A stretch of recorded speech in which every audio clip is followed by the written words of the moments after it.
Cette jeune femme dit s'être cachée dans un fossé avec Cassie pour échapper à Didi et qu'il aurait tenté de défoncer à coups de marteau la porte de l'appartement de Cassie. Kerry Morgan, ancienne meilleure amie Cassie Ventura, a décrit une relation marquée par des abus physiques et psychologiques de la part de Didi envers Cassie. Et elle vient de témoigner à la barre. Comment Monsieur Combs se comportait-il? Il criait sur Cassie. Elle avait perdu confiance en elle complètement. Elle avait perdu son éclat. Monsieur Combs rabaissait-il Cassie? Oui, sur son apparence ou sur les gens à qui elle parlait. Vous contactait-il pour savoir où elle était? Très souvent. Parfois, il appelait 50 fois de suite. D'autres vous appelaient-ils pour lui? Oui, Christina Corman. Christina Corman, c'est l'assistante en chef. Et a priori, elle a joué un rôle essentiel dans cette affaire. Mais revenons à Kerry. Vous avez été témoin d'agression. Oui, la première fois à Hollywood Hills.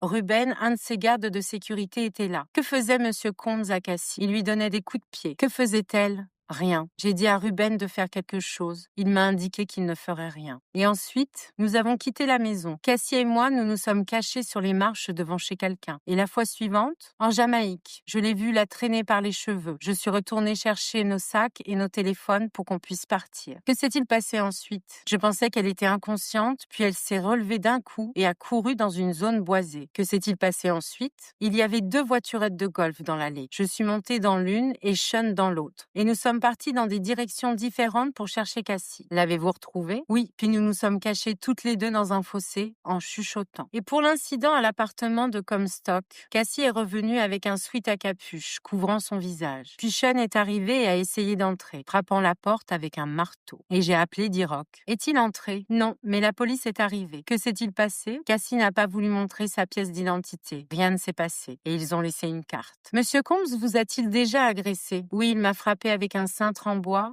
et m'a étranglé. Où vous a-t-il frappé? Derrière l'oreille droite. Quelle était sa préoccupation? Il voulait savoir avec qui Cassie le trompait. À qui en avez-vous parlé? Ryan, l'ancien assistant de Sean. Qu'a-t-il dit? Rien, dit-elle en haussant les épaules. Et ajoute, je n'ai plus parlé à Cassie depuis. Le contre-interrogatoire a été mené par Marc Anifilio. Avez-vous déjà rencontré Kim Porter? Oui, probablement, lors d'un concert. Cassie était-elle jalouse? Oui. Et dans l'autre sens, Cassie parlait avec Michael B. Jordan et Sean est devenu jaloux. À ce moment-là, elle essayait de le quitter. Avez-vous déjà entendu parler de Gina? Oui. Il avait une relation complète avec cette jeune fille. Pourquoi l'appelez-vous comme ça? Elle agissait comme un enfant et elle était plus jeune que nous. Je veux vous montrer encore quelques photos, mais d'abord parlons de l'incident où il a mis les mains sur votre cou. Comme c'est joliment formulé, dis donc.